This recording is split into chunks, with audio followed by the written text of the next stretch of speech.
G'day folks, hope you're all doing well. I hope you're all excited for the London Major starting on Wednesday. I figured I'd give you guys a rundown on the OCE teams and how they've been leading up to the Major, starting off with Team Power. And this is a scrim that Team Power have had on their boot camp up against Endpoint, and I'll leave that in the background as we kind of have a chat about one of, if not the most experienced rosters in the region, with Torsos, Express, and Amphis. Torsos being very well known as kind of the Garrett G of OCE, having been to every single RLCS LAN except for one, having been to every RLCS World Championship that was capable for OCE, starting in RLCS Season 3 and climaxing kind of in RLCS Season 6, where he got a 4th place alongside Drippe and Kami.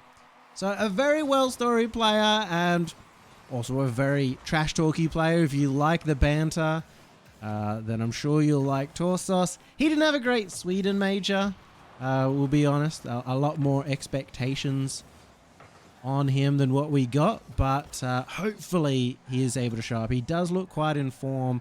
He's been playing well mechanically throughout the split, so I'm sure we'll see a lot more.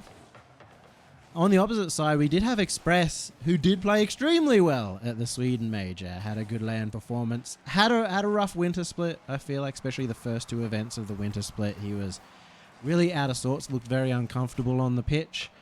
And a large part of that is going to go down to the fact that Power in the off-season, earlier on in the season, they weren't putting in the time. They weren't putting in the hours or the effort. After absolutely dominating in RLCS Season X, they probably felt like they were very far ahead. And, well, we saw what happened. A lot of teams caught up or overtook them. And they had to kind of study, they had to cram at the end of Split 2, all through Split 3. They have been working really hard. The number of hours in the game have been pretty exceptional, especially for Torsos and Express.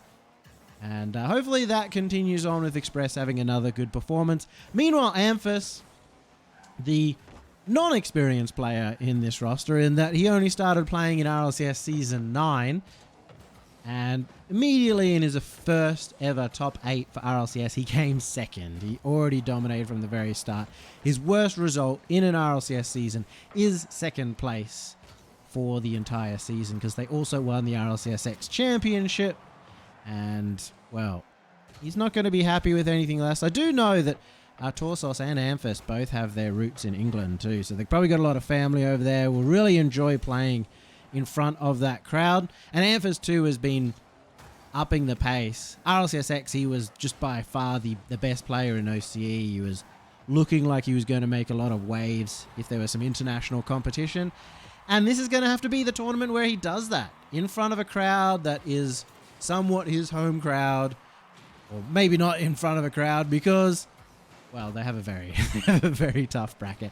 In order to make it to Worlds, they need to win at least one series to take over Renegades, and that would secure their spot.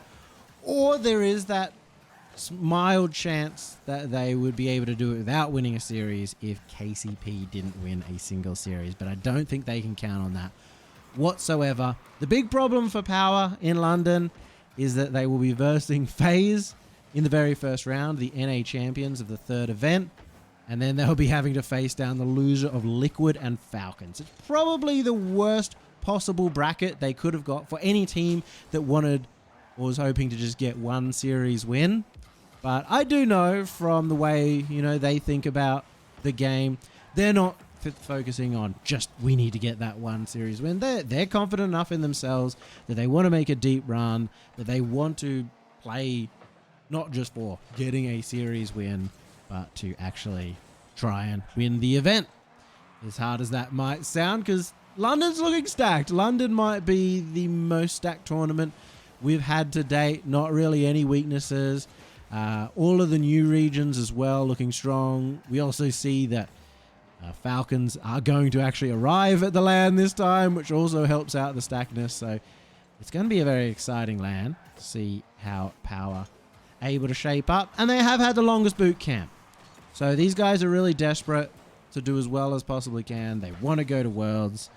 And so they've gone boot camping earlier than any other team. They went about 3 weeks in advance of the start of the tournament, pretty much as soon as they possibly could. And that's great signs. OC have always done well with those longer boot camps, or historically have done quite well with the longer boot camps. And that's just because usually you don't get the chance to play against North America or Europe if you're in OCE due to the ping. Unlike Sam, who can play somewhat against North America, and Mina, who can play against Europe. So the extra time spent overseas practicing against the best does improve your mechanics a little bit, but more notably gets you ready to be able to fight against the faster play style, the gameplay that doesn't have as many mistakes, the gameplay where you can afford to have mistakes. Because in OCE, you can afford to have a couple of mistakes and get away with it in a series, but can't really do that when you're at the major. So that's where they're going to be having to clean up.